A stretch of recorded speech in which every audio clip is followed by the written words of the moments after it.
pelajaran kita hari ini, sebaiknya kita berdoa dulu ya nak, agar ilmu yang disampaikan bisa bermanfaat buat kita semua. Doa dimulai.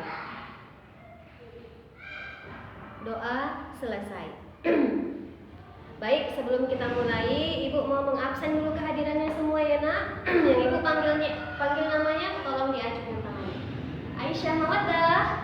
Ya, baik Haki Asmi, Citra Amira, Danu Hardiansyah, Muhammad Syahdika. Alhamdulillah hadir semua.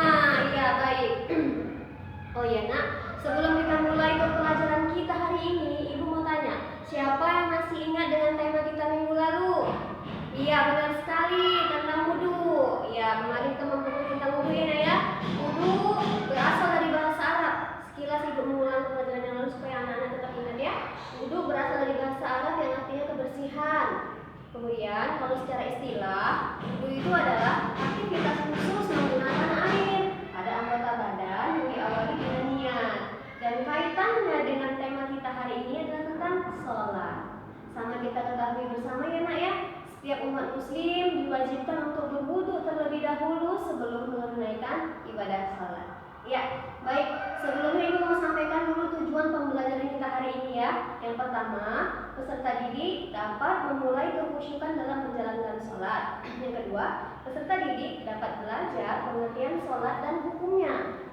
Yang ketiga, peserta didik dapat mengetahui syarat sah sholat. Yang keempat, peserta didik dapat mengetahui syarat wajib sholat. Dan yang kelima, peserta didik dapat mengetahui rukun-rukun sholat. Baik, adapun cakupan materi yang akan Ibu sampaikan pada hari ini yaitu yang pertama tentang pengertian sholat, yang kedua syarat sah sholat, yang ketiga syarat wajib sholat, dan yang keempat rukun sholat. Baik, kita langsung mulai kepada pembahasan hari ini dimulai dengan pengertian sholat. Menurut bahasa, sholat itu artinya adalah doa. Dan menurut istilah, sholat merupakan suatu rangkaian ibadah yang terdiri dari perbuatan, perkataan tertentu yang dimulai dari takbir dan diakhiri dengan salam. Hukum sholat sendiri adalah fardu ain bagi umat muslim, fardu ain atau wajib, sesuai dengan firman Allah dalam Al-Quran surah An-Nisa ayat 107 yang akan Ibu bacakan. A'udzubillahi minasyaitonirrajim. Bismillahirrahmanirrahim. Fa'idza qadaytumus sholata fadhkurullaha qiyaman wa qu'udan wa 'ala junubikum fa'idza tamanantum faqimus sholata innas sholata kanat 'alal mu'minina kitaban mawquta. Yang artinya, selanjutnya apabila kamu telah menyelesaikan sholatmu, ingatlah Allah ketika kamu berdiri, pada waktu duduk dan ketika berbaring. Kemudian apabila kamu telah merasa aman, maka laksanakanlah sholat itu sebagaimana biasa. Sungguh, sholat itu adalah kewajiban yang ditentukan waktunya atas orang-orang yang beriman. Baik, untuk poin yang kedua yaitu tentang syarat sah sholat. Bisa kita lihat semua di sini ya. Syarat sah sholat itu ada 5. Yang pertama, suci badan, pakaian, dan tempat dari najis. Jadi harus bersih, harus suci, pakaian, badan, dan tempatnya. Lalu yang kedua, menutup aurat. Yang ketiga, sudah masuknya waktu sholat. Dan yang keempat, menghadap kiblat. Kelima, suci dari hadas besar dan kecil. Itu adalah syarat-syarat sah sholat. Kemudian kita lanjut kepada syarat wajib sholat. Yang pertama, wajib harus beragama Islam. Kalau enggak Islam itu mah enggak wajib sholat ya nak. Baru yang kedua, baligh. Yang ketiga, berakal. Jadi orang yang jiwanya kurang sehat itu tidak diwajibkan untuk sholat.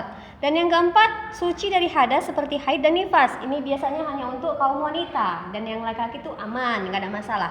Lalu yang kelima, mengetahui semua yang fardu dan yang sunat. Baik, kita lanjutkan kepada poin yang selanjutnya yaitu tentang rukun sholat. Rukun sholat itu terdiri dari 13 poin ya. Akan Ibu terangkan satu persatu semuanya. Dimulai dari niat ya. Yang pertama niat. Sebelum melakukan sholat kita harus berniat dulu. Contohnya seperti niat sholat subuh. Usolli fardu subuhi rakaataini adaan lillahi ta'ala. Yang kedua yaitu berdiri bagi yang mampu. Jika tidak mampu berdiri boleh duduk, tidak mampu duduk boleh berbaring. Kemudian yang ketiga, takbiratul ihram. Takbiratul takbiratul ihram itu ini sambil mengangkat tangan ya nak ya, dengan membaca Allahu Akbar dan dilanjutkan dengan membaca surah Al-Fatihah untuk rukun sholat yang keempat. Kemudian rukun sholat yang kelima yaitu ruku dengan tumakninah. Gerakan ruku itu seperti ini. Gerakan ruku seperti ini dengan tumakninah. Ya nak ya, gerakan ruku itu membungkukkan badan sehingga punggung menjadi sama datar dengan leher. Dan kedua tapak tangan memegang lutut sambil membaca Subhana rabbiyal azim wa bihamdi sebanyak 3 kali. Lalu yang keenam, i'tidal dengan tumakninah, artinya bangun dari ruku dengan posisi badan kembali tegak lurus dan membaca Sami Allahu liman hamidah Rabbana lakal hamdu mil'us samawati wa mil'ul ardi wa mil'u ma syi'ta min syai'im ba'du.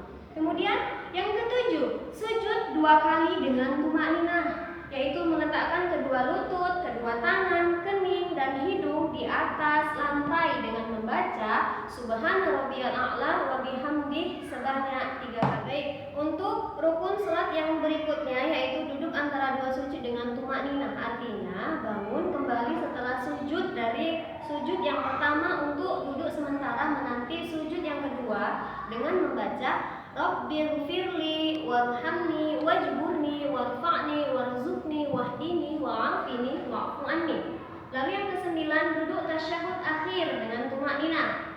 Yang kesepuluh, membaca tasyahud akhir ketika duduk pada rakaat terakhir dan dilanjutkan dengan yang ke-11 membaca doa sholawat tasyahud akhir, artinya membaca sholawat atas Nabi dan keluarganya. Dan yang ke-12 yaitu mengucap salam yang pertama, yaitu kita menoleh ke kanan, mengucap salam yang pertama.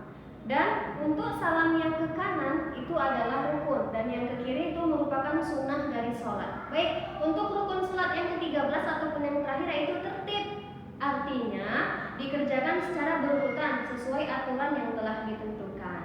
Baik nak, sebelum Ibu tutup, Ibu akan menyampaikan kesimpulan atau Ibu mau kembalikan kepada anak-anak semua. Sampai di sini ada yang mau ditanyakan? Udah paham semua? Kalau mungkin ada yang ditanyakan, boleh ditanyakan. Oh, mungkin sudah pas. Baik, Ibu akan menyampaikan kesimpulan. Kesimpulan kita pada tema hari ini yaitu sholat merupakan kewajiban bagi seorang muslim karena Allah telah berfirman dalam Al-Quran dalam surah An-Nisa ayat 103 yang artinya tadi sudah Ibu bacakan di atas. Kemudian syarat sah sholat itu adalah suci badan, pakaian tempat maupun menutup aurat, sudah masuk waktu menghadap kiblat, suci dari hadas besar dan kecil. Kemudian syarat wajib sholat yaitu beragama Islam, baligh, berakal, suci dari hadas seperti haid dan nifas, dan mengetahui semua yang fardu dan yang sunat. Rukun sholat ada 13 seperti yang Ibu sampaikan tadi. Dan Ibu perlu tekankan kepada anak-anak semua ya, dan jangan tergesa-gesa dalam melakukan sholat, harus dengan tumakninah, yaitu berhenti sejenak. Sholat harus khusyuk dan lakukan dengan tumakninah. Baik, karena sudah tidak ada pertanyaan, sebelum Ibu menutup pertemuan hari ini, Ibu akan memberikan tugas pada anak-anak semua, yaitu tugasnya adalah buatlah gambar urutan gerakan sholat dan dikumpulkan di pertemuan kita yang akan datang. Ya, bagi anak-anak, tolong dikabarkan dengan kawan-kawan yang mungkin yang gak hadir hari ini. Baik, Ibu rasa demikianlah pertemuan kita pada hari ini, dan Ibu akhiri pertemuan kita hari ini dengan mengucap Allahul muwaffiq ila aqwamit thoriq. Wassalamualaikum warahmatullahi wabarakatuh.